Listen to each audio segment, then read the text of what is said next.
નમસ્કાર મિત્રો, આપણે સંતુલન ઉપર અસર કરતા પરિબળો સાંદ્રતા, તાપમાન અને દબાણ એમાં જો ફેરફાર કરવામાં આવે તો કેવા પ્રકારનો ફેરફાર થાય તેનો અભ્યાસ લ સેટરલેન્ડ નામના વૈજ્ઞાનિકે કર્યો. તેથી તેને લ સેટરલેન્ડના નિયમ તરીકે ઓળખવામાં આવે છે. ગઈકાલે મેં તમને લ સેટરલેન્ડનો નિયમ પાઠ્ય પર લખ્યો હતો, પરંતુ એનું અર્થઘટન મેં આજે લખ્યું છે કે સંતુલન પ્રક્રિયામાં અસર કરતા પરિબળો સાંદ્રતા, તાપમાન કે દબાણમાં ફેરફાર કરવામાં આવે તો એ ફેરફારનો પ્રતિકાર થાય, એ ફેરફારનો વિરોધ થાય, એ ફેરફાર કરતા વિરુદ્ધ પ્રક્રિયા થાય અને એ ફેરફારની અસર નાબૂદ થાય છે, એ ફેરફારની અસર દૂર થાય, તે રીતે નવ સંતુલન સ્થપાય છે. તો આપણે સાંદ્રતાના ફેરફારનો અભ્યાસ મેં ગઈકાલે સમજાવ્યો કે જો નિપજની સાંદ્રતા વધારવામાં આવે તો પ્રતિગામી દિશામાં પ્રક્રિયા થાય. પ્રક્રિયકોની સાંદ્રતા વધારવામાં આવે તો પુરોગામી પ્રક્રિયા થાય. અને મેં સમજૂતી ગયા લેક્ચર્સમાં તમને સમજાવી હતી. આજે ઉદાહરણ સહિત, ગઈકાલે પણ ઉદાહરણ હતું, પણ આ પ્રકારના ઉદાહરણ એ તમને જાહેર પરીક્ષામાં પૂછાઈ ગયેલું છે, એટલે હું ચર્ચા કરું છું કે પહેલો તો FeCl3 ઉમેરતા, તો તે સંતુલન સ્થપાયા પછી FeCl3 ઉમેરતા, હવે FeCl3 આપણે ઉમેરીએ તો FeCl3 નું દ્રાવણ ઉમેરીએ છીએ એટલે Fe+3 આયન પણ ઉદ્ભવે, 3Cl- પણ ઉદ્ભવે. એટલે FeCl3 ઉમેરવામાં આવે તો પ્રક્રિયક Fe3 ની સાંદ્રતા વધે. બરાબર સમજી લો. આનું હું જવાબ સમજાવું છું કે FeCl3 ઉમેરીએ સંતુલન સ્થપાયા પછી, એટલે કે એમાં Fe+3 ની સાંદ્રતા વધે છે અને Fe+3 એટલે પ્રક્રિયકની સાંદ્રતા વધી ગઈ. અને પ્રક્રિયકની સાંદ્રતા વધે તો હંમેશા પુરોગામી પ્રક્રિયા થાય.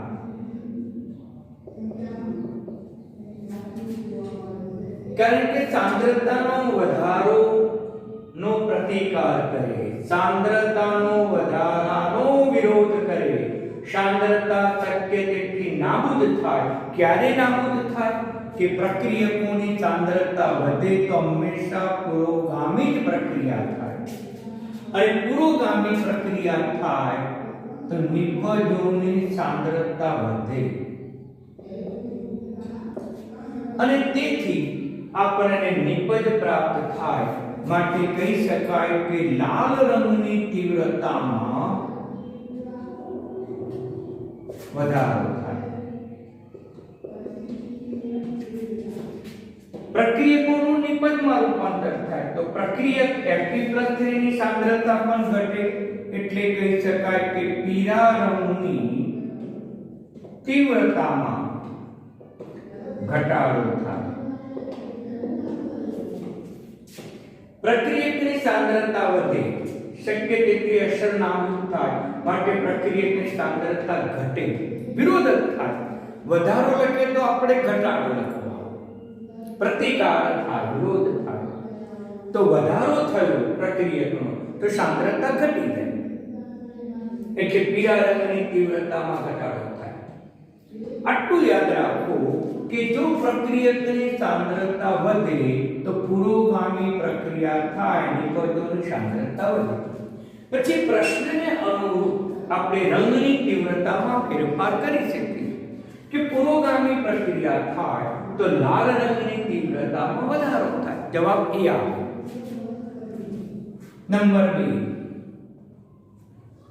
KCNS ઉમેરતા પોટેશિયમ થાયોસાયનાઇડ પોટેશિયમ થાયોસાયનાઇડ ઉમેરતા તો પછી પોટેશિયમ થાયોસાયનાઇડ ઉમેરો તો મિશ્રણમાં સંતુલનમાં K+ HCl- ની સાંદ્રતામાં વધારો થયો એટલે કહી શકાય કે સંતુલન તપાયા પછી પોટેશિયમ થાયોસાયનાઇડ ઉમેરવામાં આવે તો પ્રક્રિયક આ પ્રક્રિયકની દિશામાં પ્રક્રિયક થાયોસાયનાઇડની સાંદ્રતા વધે છે પ્રક્રિયકની સાંદ્રતા વધે તો પુરોગામી પ્રક્રિયા થાય પુરોગામી દિશામાં પ્રક્રિયા થાય નિપજોની સાંદ્રતા વધે નિપજોનું પ્રમાણ વધે અને નિપજ વધુ પ્રમાણમાં પ્રાપ્ત થાય તો લાલ રંગની તીવ્રતા વધે લાલ રંગની તીવ્રતામાં વધારો થાય સમજી તો આમાં પણ આ ઉમેરો T+3 પ્રક્રિયકની સાંદ્રતા વધે આ ઉમેરો તો ઋણ આયન પ્રક્રિયક થાયોસાયનાઇડની સાંદ્રતા વધે આ બંને ઉમેરવાથી પ્રક્રિયકની સાંદ્રતા વધે એટલે પુરોગામી પ્રક્રિયા થાય નિપજ વધે લાલ રંગની તીવ્રતામાં વધારો થાય હવે ત્રીજું જરાક સમજો થોડું અઘરું આવશે ત્રીજામાં HgCl2 ઉમેરતા બરાબર સમજજો HgCl2 ઉમેરતા તો HgCl2 ઉમેરો તો Hg+2 અને 2Cl - 1 થશે આ ઉમેરવામાં આવે તો ઉમેરાયેલો મર્ક્યુરિક આયન એ મિશ્રણમાં રહેલા ઋણ આયનની સાથે પ્રક્રિયા કરશે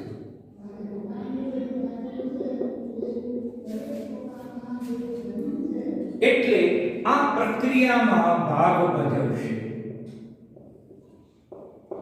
તેથી તેની સાંદ્રતામાં ઘટાડો થશે એટલે પ્રક્રિયા વપરાઈ જાય એટલે સાંદ્રતામાં ઘટાડો થાય ઉમેરેલો મર્ક્યુરિક ક્લોરાઇડ એ આ આયન સાથે પ્રક્રિયા કરે એટલે એની સાંદ્રતામાં ઘટાડો થાય કોની સાંદ્રતા ઘટે તો કહી શકાય ઋણ આયનની સાંદ્રતા ઘટવાથી સાંદ્રતામાં ઘટાડાનો વિરોધ થાય રસચટના સિદ્ધાંત મુજબ એનો વિરોધ થશે એટલે વિરોધ થાય એની વિરુદ્ધ પ્રક્રિયા થાય એટલે સાયનાઇડની સાંદ્રતામાં વધારો થાય બરાબર સમજજો